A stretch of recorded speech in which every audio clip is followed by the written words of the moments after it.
in 1905, Britain had this Whig government in place, March 1905, and they themselves called liberal imperialist government. That was how Grey, Asquith, and others regarded themselves. At the time, imperialism had not yet gained that odium with them, but they were proud to be liberal imperialists. Curiously, Grey had never visited even France, never left UK, and there was a revolution in diplomatic history in the shape of the Russian-British Entente. In 1907, there was this agreement mainly on, not Central Asia, I think the bulk of the agreement was about Iran. Iran had been carved into spheres of influence. Again, nothing wrong with that because we are talking about early 20th century. But the northern Iran, along with Azerbaijan, was to be under the Russian sphere of influence, and the south, for obvious reasons, was under the British sphere of influence, and there was a neutral, so-called neutral zone where the Russians always wanted to grasp further. But that was the essence. But in history, it means the Young Turks came to the scene about 5 years late. Because once this Anglo-Russian Entente was in place, the Young Turks had no chance whatsoever but to drift towards what they had to wake up in 29 October 1914. From the moment the Anglo-Russian Entente started to work, Nicholson and others were unabashedly Russophiles, and they did everything in their power to make it work, because they cannot imagine a continental Europe where Germany was becoming the primary force, with all those tirpitz and naval races and that, and they needed, of course, Russians, seemingly inexhaustible soldiers to start with, and other resources. Of course, the French, as you would expect, leaded that, because there was this French Franco-Russian Entente since 1896, and then the Triple Entente came into shape. That left no maneuver, no large areas of maneuver for the Young Turks, which in fact came into power only in July 1913. Otherwise, they shared power, and more importantly, they were not in power when the Balkan Wars erupted. They were out of power since 12 May 1912, until with the coup of 31st January they came back, still shared with Mahmud Şevket Pasha, but after the assassination they were fully in power, so they were not in power during the Balkan Wars.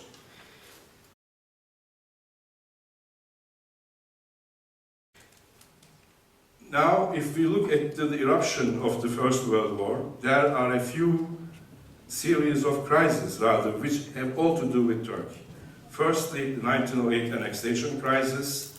Then, at the time, it is the last instance where we can talk of British-Turkish friendship until the 1930s. The British helped the Young Turks out through their relations with Russia, and that question was brought to a solution, very much as the lady would know, to the dislike of the Serbians, the annexation crisis of 1908. Then there is the second crisis, in the Italian aggression in Libya in 1911. Of course, the Italians assumed that they will be going to a stroll on the other side, as the Romans they were, but of course, it was not the case. Enver and Mustafa Kemal Pasha, they both organized the Sunni tribes and also the Turkish army. They so much so that the Italians had to bring the war to Beirut, and they bombed Beirut and then annexed also the Dodecanese, which brought the war, the Libyan war, to the center of Ottoman geography. That was a clear sign for Serbia, Romania, Bulgaria, and Greece, who left their internal struggles over who will own Macedonia to another date and ganged against Turkey, with the Balkan Wars, and of course, at the end of the Balkan Wars, Serbia was aggrandized twice in terms of land and also in population, and as every clock is right at least 2 hours a day, every paranoia is right to a certain extent. It fed very much into the Habsburg paranoia of the Serbians, and then all that happening friendship, which we now know that Pasic knew about this and did not want to stop.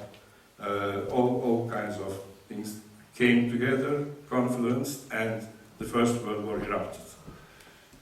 To claim that Turkey could have been a neutral in this war is tantamount to exclude the existence, to reject the then 100 years existence of the Eastern question.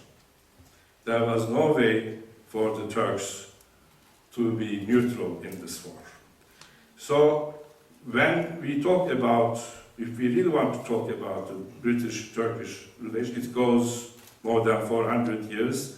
The first 300 years, of course, Stratford Canning and all that, ranking historians claim that if Stratford Canning was in place of Lauder and Mallet, they would have did everything to take the Ottoman geography on to the side of Britain. But of course, Britain did not do anything about that.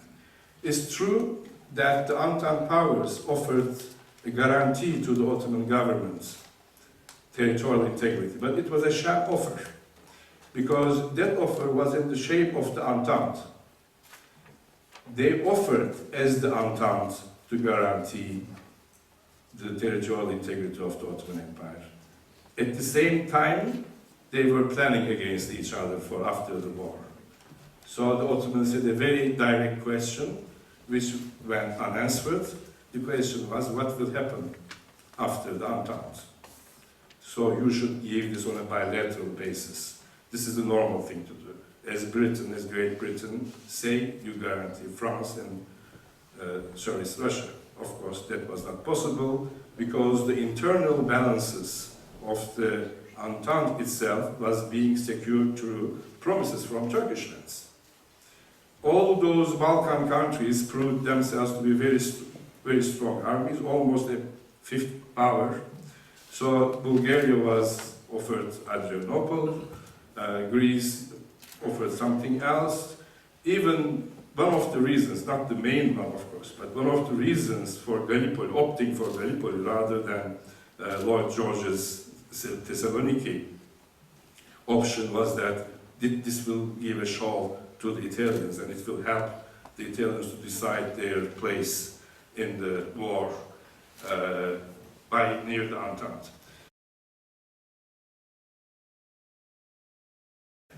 A sober vision grounded in concrete geopolitical reasoning and not in a nationalist or proto-nationalist ideology of identity guided those conducting policy towards Russian Empire in the final years of the Ottoman Empire.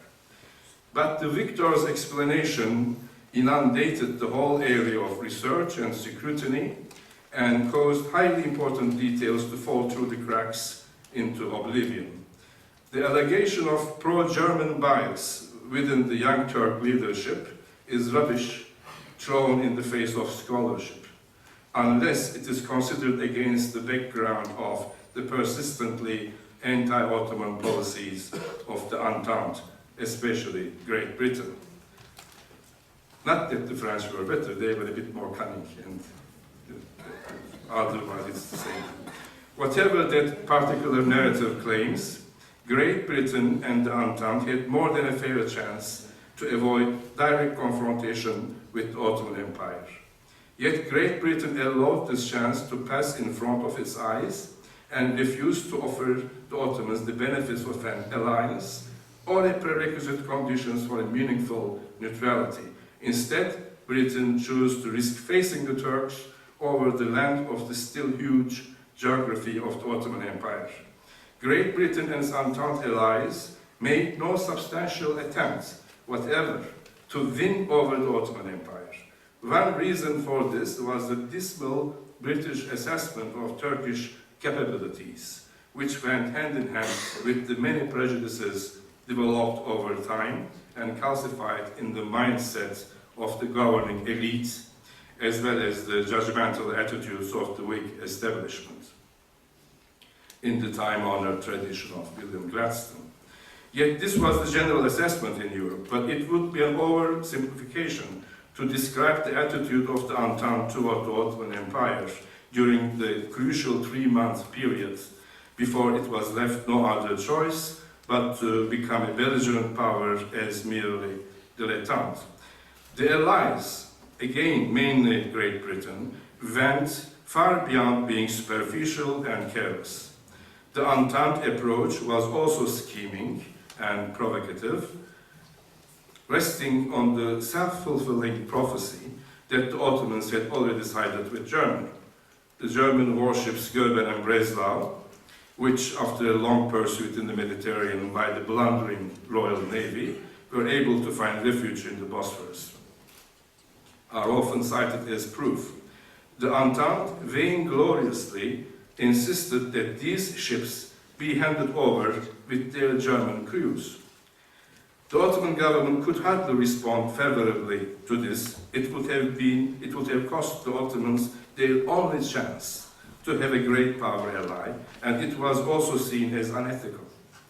The ships had already been added to the Ottoman Navy, a creative solution under the circumstances, which Talat had come up with. The Ottomanization of the Goeben, Yavuz Selim, and Breslau Middle should have limited the damage to Ottoman neutrality. After all, the situation was totally sui generis, yet the Allies showed no evidence of nuanced thinking. The Entente was opposed to the Ottoman Empire not because it had turned into a German ally, but because the grand balance among the existing and prospective Entente allies could only be achieved by offering and dividing Ottoman lands. This was precisely why the Entente had been able to pursue constructive diplomacy with other prospective allies, save Turkey. It felt that its hands were free to offer Ottoman territory, depicting the Ottoman leadership as irreconcilably pro-German, served other purposes. In 1914, Eastern Poland was part of Tsarist Russia. No one in Russia would continue to fight for a 30-kilometer strip called Posen. Nothing but the Glavny Priz, the big prize of war in Gray's description, would make meaningful the great sacrifices that Russia had to incur, even at the risk of revolution at home. To the horror of the pro-German establishment of landowners and other aristocrats around the Tsar. Gray and the Foreign Office understood this quite well. They knew that Russia would not continue to fight for long in pursuit of imaginary and undefined war aims, and that only a more solid, galvanizing war aim could compel all the Russians to keep fighting. In any case, Sazanov's perseverance and skillful diplomacy left no way to escape or postpone the Straits issue. His threats to resign and let the events take their course unless an agreement was reached very much frightened his Entente interlocutors. The influence of the conservative camp that would have preferred to reach a unilateral agreement with Germany seemed to be rising. Therefore, to view the March 30th agreement among the Entente powers to promise Constantinople and the Straits, with all its hinterland to Russia, as well as the well-described punishment for the Ottoman Empire for having entered the First World War on Germany's side, would be a gross oversimplification. Whether or not the Ottoman Empire entered the war, Tsarist Russia would have moved at some stage by every means at its disposal, diplomatic and otherwise, toward gaining the Straits. World War I was exactly the type of major European upheaval thought to be the precondition for Russia to move towards the Straits. There was this big conference on the 21st of February 1914, at the time when the Lehman von Sanders crisis was being subsided. The decision was that it was, if there is a great European upheaval, only then Russia could start moving towards Constantinople and the Straits. And the ukase of that day, through that, the infrastructure in the Caucasus were started to be being built and strengthened, including the Black Sea Navy. So we are now at a hopefully post-nuclear era.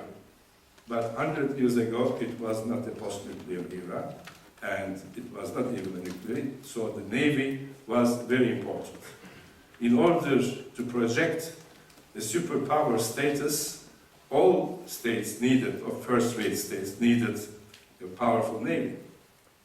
Of course, the British Navy was the most powerful in the world. Even the combination of the second and third more powerful navies did not surpass. However, the British did not have an army worthy to send to the continent. That was the biggest dilemma, not only of the British, but also the French, who kept asking for British forces in the continent to fight the Germans. So, of course, the Entente, the shape of British and French, they needed Russian armies. And at that time there was a saying that Britain would continue to fight until the last Russian is dead. So that is how the Russians started to see their involvement in this war, risking, there was a revolution after in 1905, so they knew they were risking revolution at home. And the only great prize was, of course, Istanbul, and of course the Straits. And the 30th March 1915 very much opened that to the scholars and to the public opinion. Gallipoli, in that sense, is more important even than seemed to I, because it is not, the October Revolution, of course, did not happen because of Gallipoli. But there was a very critical input, I would say 10 to 15%, around that range. It helped to bring in the October Revolution, because we now have the memoirs of Russian generals saying that we are giving ammunition by teaspoons to our army. So the supply link was not there, and the already deteriorating situation even further deteriorated. And remember that this is happening after Tannenberg defeat and all that. So paradoxically, by winning the war, or winning Gallipoli, Turks brought in their own contribution to the end of their arch rival Tsarist Empire. And thanks for the Bolsheviks, nobody has doubt what the Entente was playing at the time. However, these are not known, because it is still the narrative of the vainqueur, it's still the narrative of the victors. And again, I have to stress in front of two ambassadors, or rather three ambassadors, because Sandberg is a very good friend of Britain. I'm saying this is a friend of Britain in 2016. But we are talking about 1914, 1915. I will not go into how Churchill decided, etc. But then it was a very antagonistic relationship. So much so that it threatened the Turkish Empire, and we were saved by the bell, if you prefer to look that way. But today, thanks for our own national struggle, we can find in UK a modern, dependable, and very well-worthy friend. So I just wanted to contrast these two eras. Thank you.